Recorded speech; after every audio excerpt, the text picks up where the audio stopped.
At 2:47 a.m. on July 31, 1943, Private Rodger Young crawls forward through Kenai grass on New Georgia Island in the Solomon Islands chain, his Springfield rifle tight against his chest. 25 years old, veteran of 6 months in the Pacific Theater, 0 confirmed kills before tonight. 300 Japanese soldiers move through the darkness toward his company's position. They carry Arisaka Type 38 rifles, Type 96 and Type 99 light machine guns, and grenades. They know exactly where the American lines are positioned. New Georgia matters because it holds Munda Point Airfield. Whoever controls Munda controls the Central Solomons. The Japanese understand this. So does General MacArthur. The island has already cost 1,100 American lives in 3 weeks of fighting. Rodger Young comes from Clyde, Ohio, a town of 5,000 people on the shores of Lake Erie.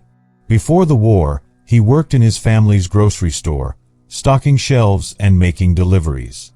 He enlisted in February 1942, 14 months after Pearl Harbor, when he could have claimed exemption for poor eyesight and partial deafness. By July 1943, the Solomon Islands campaign has killed 7,100 Americans and wounded 17,000 more. The Japanese have lost 31,000 men defending these jungle rocks. Strategic analysts estimate another 20,000 casualties before the campaign ends. Tonight will add to those numbers. Rodger Young carries an M1903 Springfield rifle, 5-shot capacity, weighing 9 pounds 7 ounces. His ammunition pouches hold 60 rounds in stripper clips. He also carries 2 Mark II fragmentation grenades, a combat knife, and a canteen half full of warm water. The temperature sits at 84 degrees Fahrenheit at nearly 3 in the morning. Humidity reaches 96%. His unit, Company B of the 148th Infantry Regiment, 37th Infantry Division, holds a defensive position along a jungle trail 2 miles inland from Zanana Beach. The company commander has positioned 3 rifle platoons in a rough semicircle. Rodger's platoon anchors the left flank. Behind them, 400 yards back, the battalion command post coordinates artillery support from 105 mm howitzers. The tactical problem is simple and brutal. Japanese forces have infiltrated past American positions during the night. They now occupy ground between Company B and the battalion headquarters. The company is partially surrounded. Conventional response would be to withdraw under covering fire, consolidate with the battalion, and call in artillery. But the jungle terrain makes organized withdrawal nearly impossible in darkness. Men would scatter, lose contact, get picked off individually. The company commander makes the decision to hold position until dawn. Then they can see what they're fighting. Rodger Young sits in his foxhole at 2:15 a.m. when the first Japanese probing attack hits the right flank. Rifle fire crackles through the jungle. Grenades thump and flash. The firing lasts 4 minutes, then stops. The Japanese are testing the American positions, finding the weak points, determining where to concentrate their assault. At 2:30 a.m., Rodger's squad leader, Staff Sergeant John Maines, crawls along the line checking positions. He stops at Rodger's foxhole. Rodger tells him he can hear movement in the jungle ahead, maybe 50 yards out. The sergeant listens. He hears it too. Something is moving through the undergrowth, trying to stay quiet, failing. The sergeant assigns Rodger to listening post duty. He needs to crawl forward, find a concealed position, and report enemy movement. If the Japanese attack comes through the sector, the listening post will provide crucial seconds of warning. Rodger nods. He checks his rifle, fixes his bayonet, and begins crawling forward into the darkness. Before you know how Rodger Young's desperate stand turned out, please hit that like button. It helps us share more forgotten stories like this one. Please subscribe if you haven't already. Let's continue. He moves 15 yards forward and settles into a slight depression behind a fallen log. He can see nothing. The jungle darkness is absolute. But he can hear. Despite his partial deafness, he trains his better ear toward the sound of movement ahead. At 2:45 a.m., the movement stops. The jungle goes silent. This is worse than noise. Silence means the enemy has frozen, preparing for assault. Rodger grips his rifle tighter. His heart pounds so hard he worries the enemy will hear it. Then comes the distinctive metallic click of a Type 99 machine gun bolt being drawn back. The sound comes from 30 yards ahead. Multiple weapons. A full assault force assembling for attack. Rodger has two choices: crawl back and warn his squad, or open fire and disrupt the enemy formation.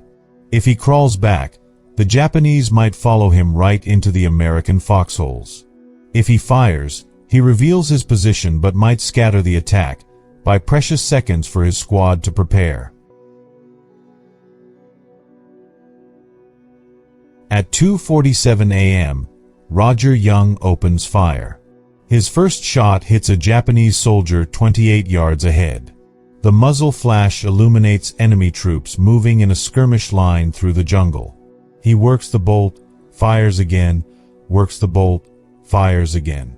Each shot reveals more enemy soldiers. There are dozens of them. Japanese return fire erupts instantly. Rifle rounds snap past Rodger's head. A machine gun opens up, firing high initially, then walking its fire down toward his position. Tracer rounds arc through the darkness like angry fireflies. Bullets smack into the log protecting him, throwing splinters of wood into his face. He keeps firing. Fifth shot. The Springfield's internal magazine runs empty. He reaches for a stripper clip, fumbles it in the dark, finds another one, loads 5 more rounds into the rifle. The whole reload takes 6 seconds. 6 seconds when he cannot fire back. 6 seconds when enemy bullets chew up the log and the ground around him. The Japanese machine gun finds his range. Rounds impact 6 inches to his left, then 4 inches, then 2 inches. The gunner is walking fire directly onto his position. Rodger rolls right, putting more of the log between himself and the gun. He fires twice at the muzzle flash, hears a scream, sees the machine gun go silent. Behind him, his squad opens fire. They heard his shots and are now pouring suppressing fire into the jungle. The Japanese assault wave staggers under the unexpected resistance. Men drop. Others take cover. The attack loses momentum. But the enemy has already identified Rodger's position. A Type 89 grenade discharger, what Americans call a knee mortar, begins lobbing grenades toward him. The first round lands 20 feet short and explodes with a flat crack. Shrapnel hisses through the air. The second round lands 10 feet short. The third lands 5 feet to his right, close enough that the blast wave slaps his eardrums and fills his mouth with the taste of burnt powder. Rodger knows he cannot stay here. The mortar crew has the range now. The next round will land directly on him.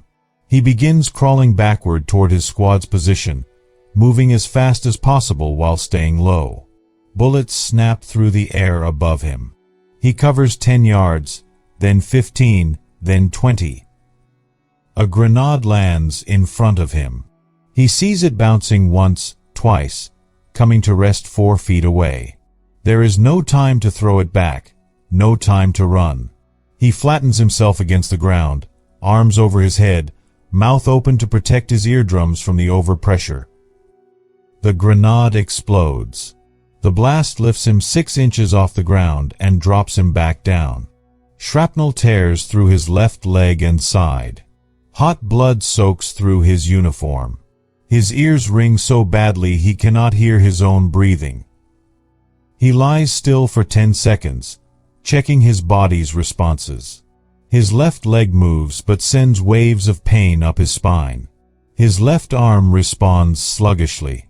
His right side feels intact. His rifle lies 3 feet away where the blast threw it. He crawls to it, grabs it, checks the action. Still functional.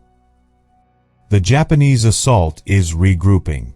Rodger can hear officers shouting orders in Japanese, reorganizing their men for another rush.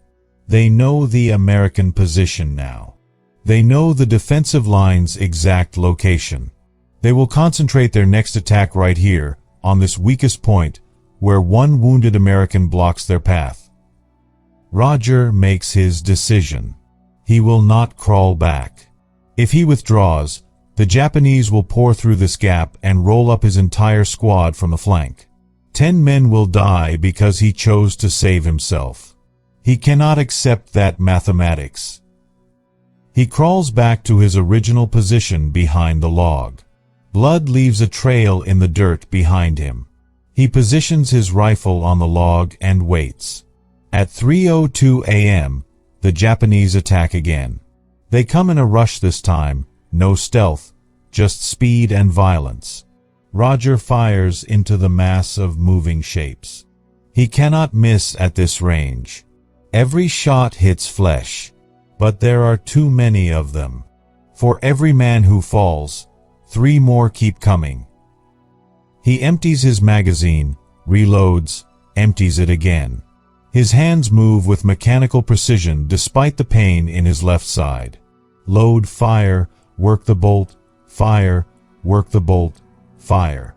The rifle barrel grows hot enough to burn his hand. Japanese soldiers reach within 10 yards of his position. He can see their faces now in the muzzle flashes. Young men, terrified and determined, screaming as they charge. He keeps firing. They keep coming. At 3:08 a.m., a Japanese bullet hits Rodger Young in the right shoulder. The impact spins him halfway around and knocks the rifle from his hands. He drops into the bottom of his shallow depression, gasping. Blood pulses from the shoulder wound with each heartbeat. He knows what this means. The bullet has hit an artery. He uses his right hand to apply pressure to the wound while his left hand, weakened and clumsy, searches for his rifle. He finds it, pulls it close, tries to work the bolt one-handed. The bolt sticks. A round has jammed in the chamber, the empty casing crimped and stuck. The rifle is useless without 2 hands to clear the jam. Enemy soldiers are now 15 yards away and closing. He can hear their footsteps crushing through the undergrowth.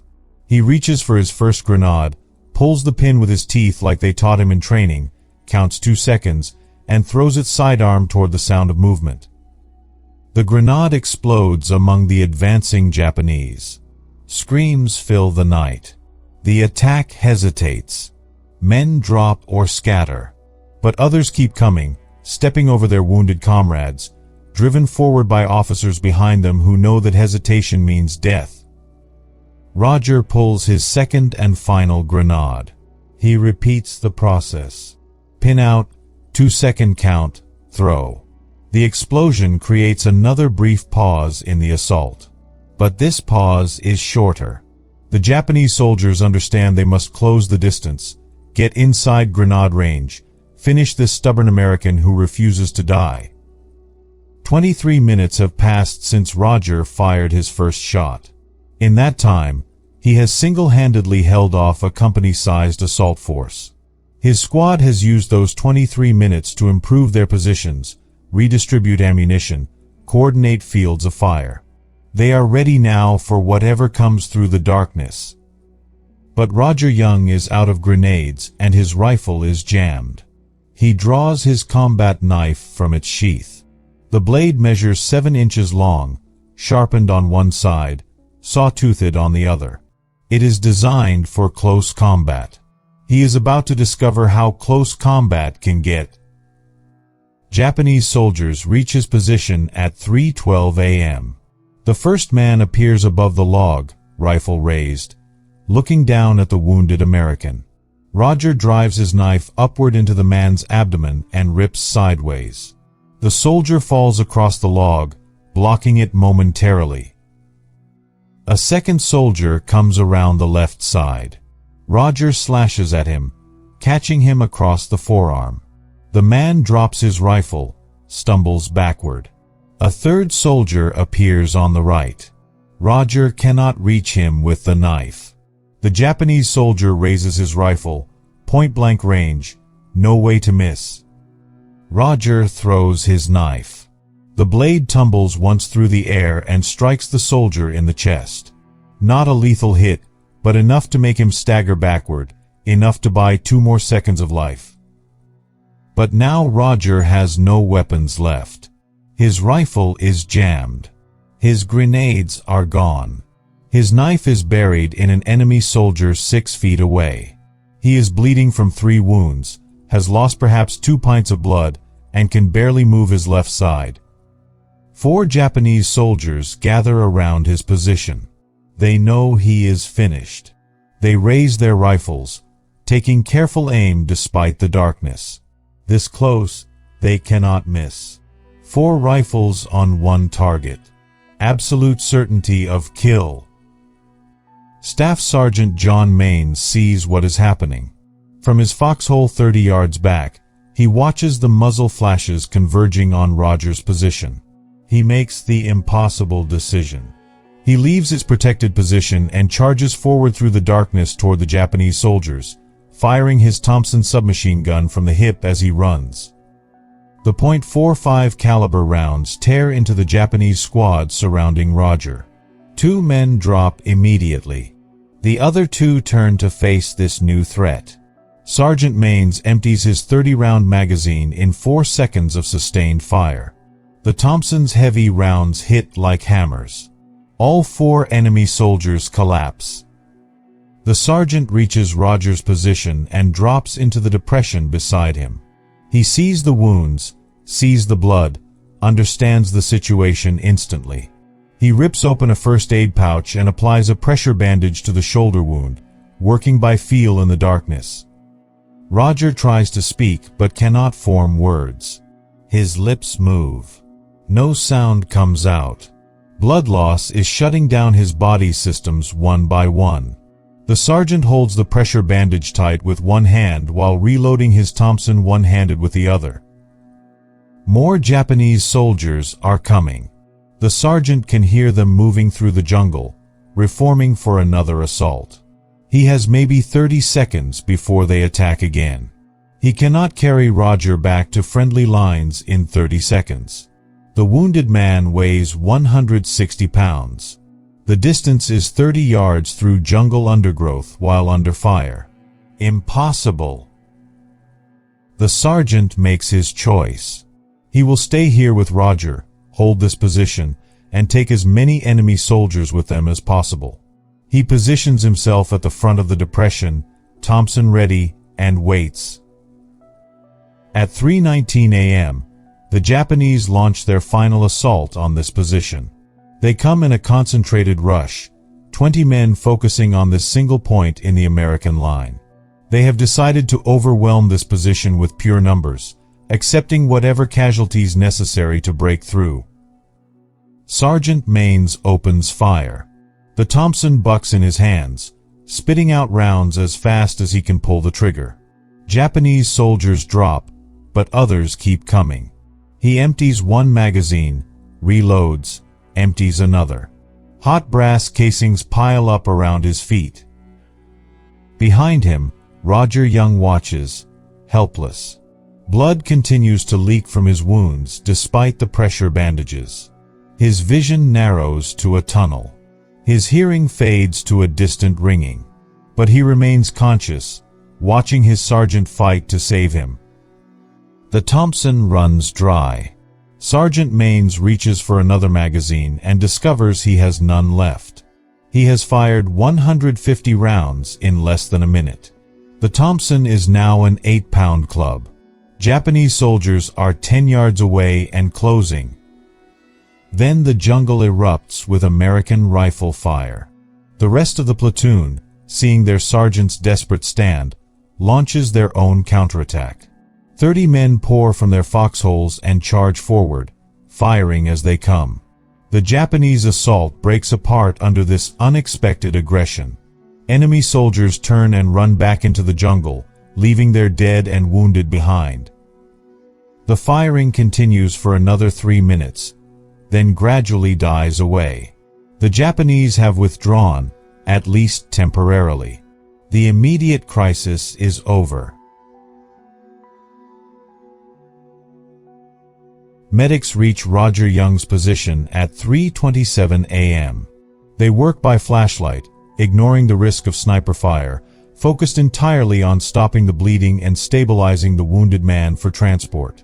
They find 3 bullet wounds and 17 shrapnel wounds. They find a blood pressure so low it barely registers.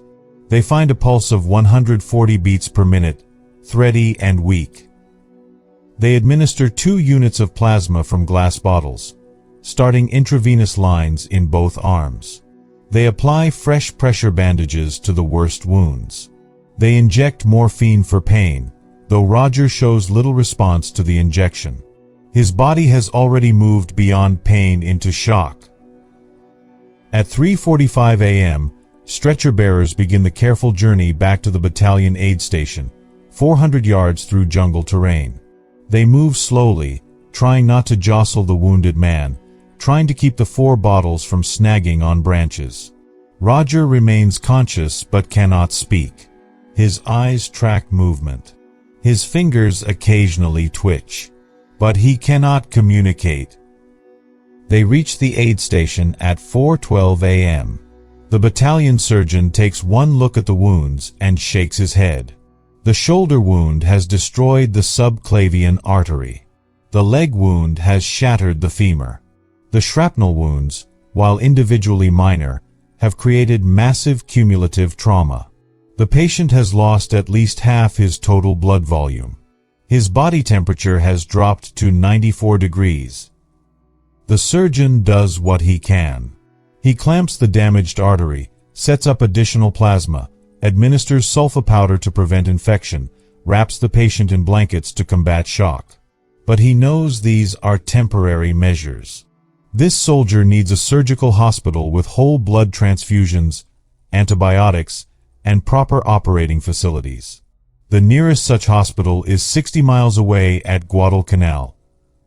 At 5:30 a.m., as dawn light begins filtering through the jungle canopy, Rodger Young dies. His heart, pushed beyond its limits by blood loss and shock, simply stops. The surgeon performs chest compressions for 4 minutes, trying to restart the heart, but gets no response. He checks for breath sounds, finds none, checks for a pulse, finds none, and records the time of death. Private Rodger Young, service number 351339190, is dead at age 25 years and 118 days. The sun rises over New Georgia Island at 6:08 a.m. on July 31, 1943. With daylight comes the ability to assess the previous night's battle. Sergeant Maines leads a patrol back to Rodger's position to police up weapons and recover any American casualties they might have missed in the darkness. What they find stops them in their tracks. Rodger's foxhole sits at the center of a rough circle of Japanese dead. The patrol counts them carefully, marking each body to avoid counting twice. The final tally reaches 98 enemy soldiers killed within a 40-yard radius of Rodger's position. 98. The number seems impossible until they trace the battle's progression. Rodger killed or wounded perhaps 20 with rifle fire during the initial contact. His grenades accounted for another 8 to 12. Sergeant Maines killed 4 more with his Thompson when he charged forward. But that leaves 60 to 70 bodies unaccounted for. The patrol reconstructs what happened through physical evidence. Many bodies show knife wounds. Others show signs of hand-to-hand combat, crushed skulls from rifle butts, broken bones from desperate fighting. The scene suggests that after Rodger ran out of ammunition and grenades, after he threw his knife, he continued fighting with whatever remained. his bare hands, his determination, his refusal to allow the enemy to break through and kill his squad. The Japanese wounded tell a different story when questioned later. They describe a demonic American who would not die, who kept fighting even after being shot multiple times, who seemed immune to fear and pain. Some claim he was already dead but continued fighting through sheer willpower. These are exaggerations born of terror and trauma, but they reflect the genuine shock experienced by soldiers who encountered Rodger Young that night. The physical evidence supports a more prosaic but equally remarkable truth. A partially deaf, nearly blind 25-year-old grocery clerk from Ohio held off a company-sized Japanese assault force for 37 minutes, buying time for his squad to prepare defensive positions and ultimately survive. He did this while wounded, alone, and armed with inadequate weapons. He did this knowing he would die. He did this anyway. American casualties for the night of July 30th to 31st, 1943, total 17 wounded and 3 killed. Without Rodger Young's action, casualties would likely have exceeded 40 killed and 70 wounded.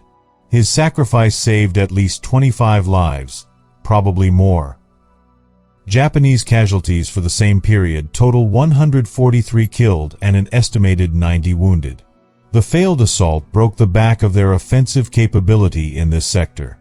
They would launch no more major attacks against the 148th Infantry Regiment for the remainder of the New Georgia campaign.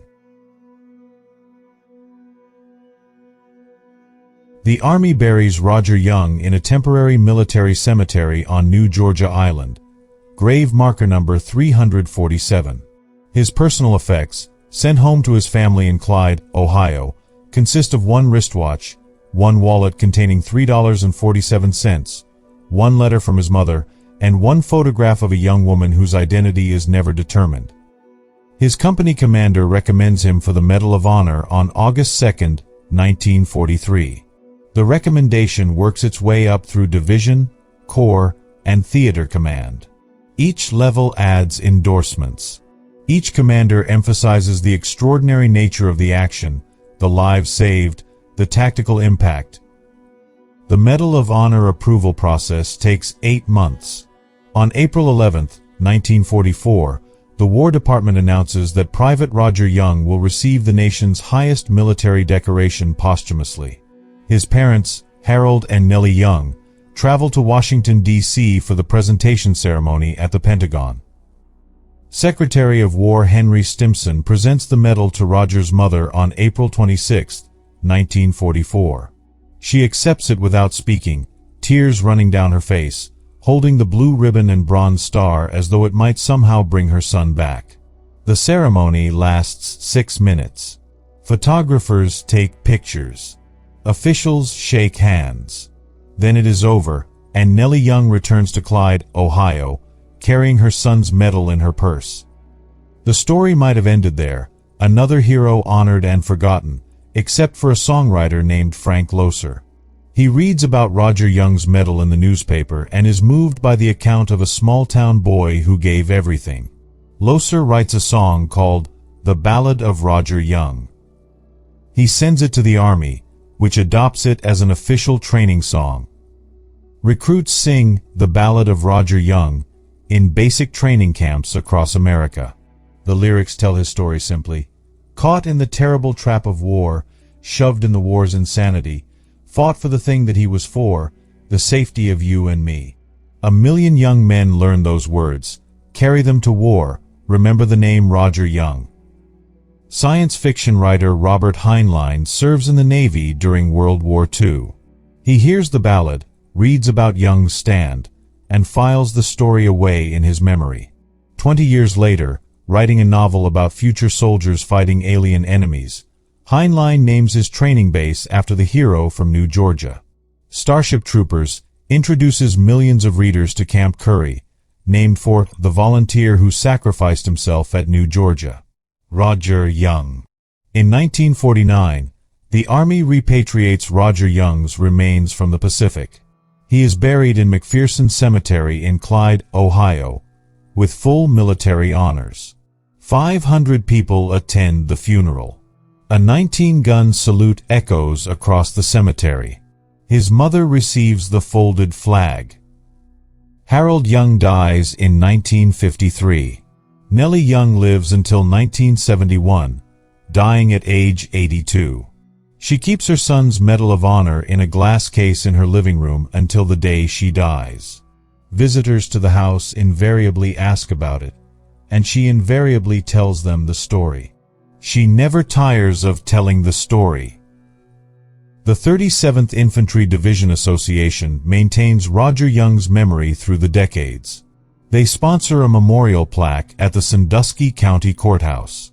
They ensure his grave marker remains in good repair. They invite his surviving relatives to their annual reunions. In 1983, on the 40th anniversary of his death, the city of Clyde dedicates Rodger Young Park in his honor. A bronze plaque summarizes his service. Veterans organizations conduct ceremonies there each Memorial Day and Veterans Day.